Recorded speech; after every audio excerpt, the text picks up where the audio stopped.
이번에는 차라리 내 자산이 될 수 있는 내 땅에 내 건물을 짓는 게 더 좋겠다는 생각을 해서 짓게 됐고요. 땅값을 제외하고 한 건축비 한 1억 정도로 40평대 건물을 한번 지어보는 게 목표로 하고 있습니다.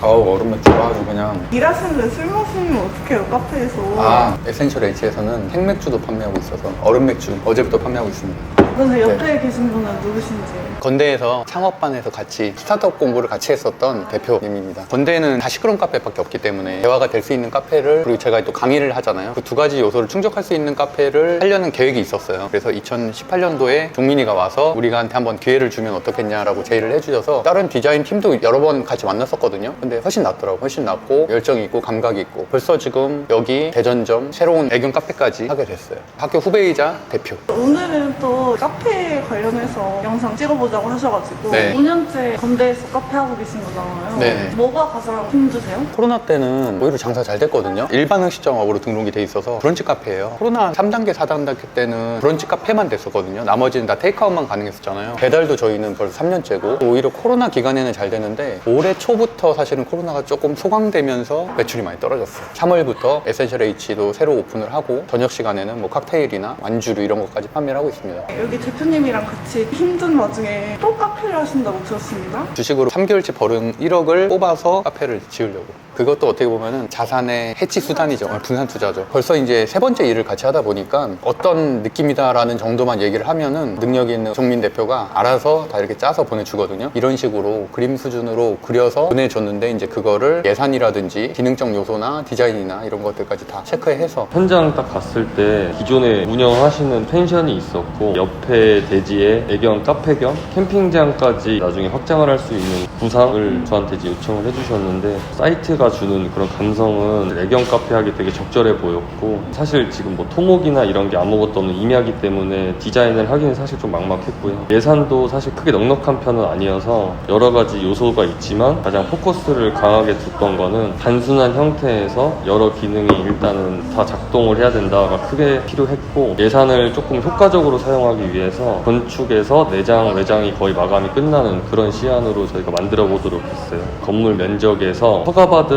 건축 평면보다 훨씬 더 많은 스케일감이 좀 크게 느껴질 수 있는 그런 건축 디자인도 조금 감안을 했고요. 지붕 면적이나 바닥 면적 대비 실제로 허가받은 면적은 좀 작은 편이기도 하고, 평수는 예를 들어 뭐 30-40평 정도라고 한다면 외부에서 비춰지는 건물의 스케일은 훨씬 더 큰 느낌을 줄 수 있게끔 디자인을 하려고 신경을 썼어요. 주신 레이아웃을 저희가 잘 다듬어서 일단 최종 시안을 만들었고, 이런 느낌으로 펜으로 그려서 보냈거든요. 사실 이 정도면 저희들 입장에서는 상당히 구체적으로 어쨌든 주시는 편인 거예요. 일반적으로는 평소에 좀 찾아보는 인사이트에서 나오는 이쁜 사진들이 어떤 느낌 위주로 전달해 주시는데, 그래도 어떤 프로젝트 하실 때마다 가이드가 확실히 있으세요. 전달해 주시고. 건대 카페를 하고 계시면서 왜 또 카페를 하시는 거예요? 그게 이제 제가 최근에 고민을 많이 하고 있는 부분인데, 지금 여기 건대점 같은 경우는 월세가 550이에요. 평수가 물론 40평이긴 하지만 뭐 다른 고정비를 다 제외하고 권리금을 전 3천만 원을 내고 들어왔고, 이 인테리어를 2번에 걸쳐서 했거든요. 첫 번째 했을 때 7천 정도 들어갔지. 7천 들어갔고, 물론 가구 다 빼고, 그 다음에 했을 때도 한 2,500 정도, 그래서 총 1억 정도가 들어갔거든요. 거의 인건비 안 받고 한 거예요. 그래서 제가 항상 고맙게 생각을 하죠. 저도 이제 조금 더 잘 되면은 인건비 부분을, 포지션을 올려주려고 생각을 하고 있고, 근데 어쨌든 5년이 지난 상태에서 사실 건대 입구에 카페가 100개가 넘거든요. 매출나고 이런 거는 장사 영업적인 부분이니까 그건 제 역량이라고 볼 수가 있는데, 그걸 떠나서 상가임대차 보호법이 10년이잖아요. 저도 결국에는 지금부터 5년 후에는 나가야 되는 상황인데, 과연 그때쯤에 벌써 창업한 지가 5년이나 됐는데 나한테 남은 게 뭐가 있나 생각을 해보면, 일단 권리금 3천, 나가는 월세들 한 달에 550, 인테리어비 약 1억 정도. 그러니까 그건 사실 다 소모되는 비용들이잖아요. 그런 것들이 좀 아쉽다는 생각을 했던 것 같아요. 5년 전에는 무조건 번화가에 차리는 게 훨씬 더 낫지 않겠냐라고 생각을 했는데, 실제로는 경쟁도 굉장히 치열하고 정리를 한다고 쳤을 때 가져가는 것들이 없다 보니까, 차라리 그 정도 돈이면은 차라리 1억 5천 정도를 빌려서 토지 매입하는데 한 5천 정도, 시골이면 5천이면 충분히 가능하거든요. 한 200평, 300평 정도는. 거기다가 건축하는데 한 대략 1억 정도, 전체적인 골격을 갖추는데 5년으로 대출을 한다고 하면 최근에 연이율이 한 6% 정도 나오거든요. 담보대출이나 사업자 대출 받으면 계산을 해보면 총 대출이자가 5년 동안 2,399만 원이에요. 상환 금액이 1억 7,300 정도, 60개월로 나눠보면 5년이니까 288만 원 정도 되거든요. 있거든요. 300만 원 정도씩 5년을 내가 내면은 다 갚는 거예요. 그리고 나한테 남는 거는 건물이 남고 땅이 남는 거죠. 남의 건물에 들어와서 영업을 했을 경우에는 권리금 받고서 팔기가 쉽지 않죠. 특히나 이런 데는 바닥 권리금이 크게 형성되어 있지 않으니까, 특히나 시설 권리금은 아예 못 받을 가능성도 있고, 오히려 반대로 원상회복비를 내야 될 가능성도 있어요. 이거 원상회복하려면 3, 4천 들어가거든요. 그렇게 되니까 어쨌든 이것도 하나의 큰 경험이라고 생각을 하고, 이번에는 차라리 내 자산이 될 수 있는 내 땅에 내 건물을 짓는 게 더 좋겠다는 생각을 해서 짓게 됐고요. 땅값을 제외하고 한 건축비 한 1억 정도로 40평대 건물을 한번 지어보는 게 목표로 하고 있습니다. 물론 조금 늘어날 수 있겠지만, 저도 지금 건축을 벌써 3번이나 해봤거든요. 근데 분명히 늘어나긴 해요. 늘어나긴 하지만 어쨌든 그래도 가이드라인을 그 정도로 잡고 시작하는 게 어떨까라고 생각을 하고서 보고 있습니다. 굉장히 빠듯한 예산이긴 한데요. 아예 불가능한 예산도 사실 아니에요. 설계업체나 설계사무소 같은 곳에다가 프로젝트 전반에 대한 전체 턴키를 줘서 진행을 한다면 1억이라는 걸 이제 건축 비용에만 순수하게 쓰고 그 외에 프로젝트를 직접 이렇게 기획하시고 운영하시고 진행하신다고 하면 불가능한 금액은 아닙니다.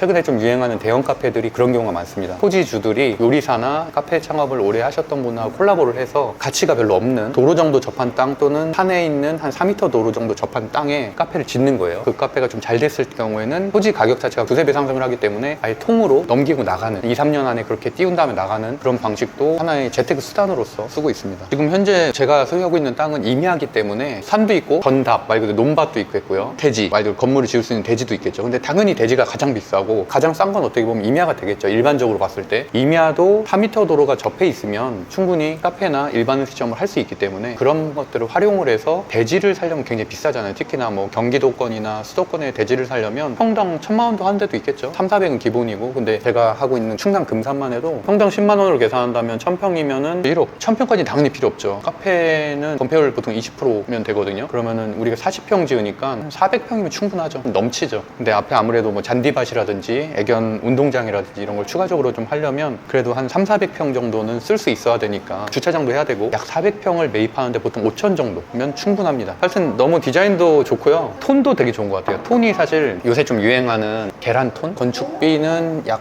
1억 정도, 앞에는 조금 숲이 좀 있는 사람 수영장, 애견 수영장을 함께 하려다 보니까 주변에 이제 그런 요소들이 좀 대로변은 아니에요. 농장 안쪽을 좀 깊숙하게 들어가기 때문에 지나가다 볼 수 있는 사람은 없고 찾아와야만 되는 아늑함을 느낄 수 있는 요소들이 좀 거기에 맞춰서 디자인을 해오게 됐습니다. 설명을 한번 해주시죠. 대단한 디자인은 아니고요. 작은 디테일이 생길수록 예산이 오버할 수 있기 때문에 단순한 형태를 어떤 디테일로 보완을 할 수 있고 사람들이 봤을 때 좋은 디자인을 느낄 수 있을까라고 고민했을 때 가장 쉬운 선택이 색깔이었기 때문에, 요즘 뭐 서울에서는 흔할 수도 있는데요. 도에서는 이국적인 느낌을 주고 싶어서 이런 컬러톤을 내부적으로는 좀 질리지도 않고 힘이 있는 느낌도 좀 줬으면 좋을 것 같아서 기동적인 요소도 좀 보여주고 싶어서 그쪽에는 좀 어두운 색깔을 썼고. 카페를 5년 운영하면서 제일 스트레스 받은 요소가 인스타 카페 포토존을 만들어야 된다는 부담감이, 그래서 이제 그 부분에 대해서도 조금 고민을 많이 해서 사진 찍을 만한 요소들을 좀 넣었습니다. 사진 찍을 수 있는 공간은 되게 많아요. 주변에 자연물들이 사실은 사진 찍기 굉장히 좋아서, 근데 만약 이 곳에서 사진 찍었다라고 느꼈을 때 상징적으로 느낄 수 있는 공간이 제가 생각했을 땐 출입구였어요. 건물 진입로가 포토존으로서 역할을 하면 좀 더 상징적이지 않을까 생각을 했고, 건축 면적을 좀 넓히기 위해서 중정 요소를 지금 차용을 했어요. 지붕을 많이 뚫어놓으면 그 부분은 건축 면적에 포함이 안 되기 때문에 천정을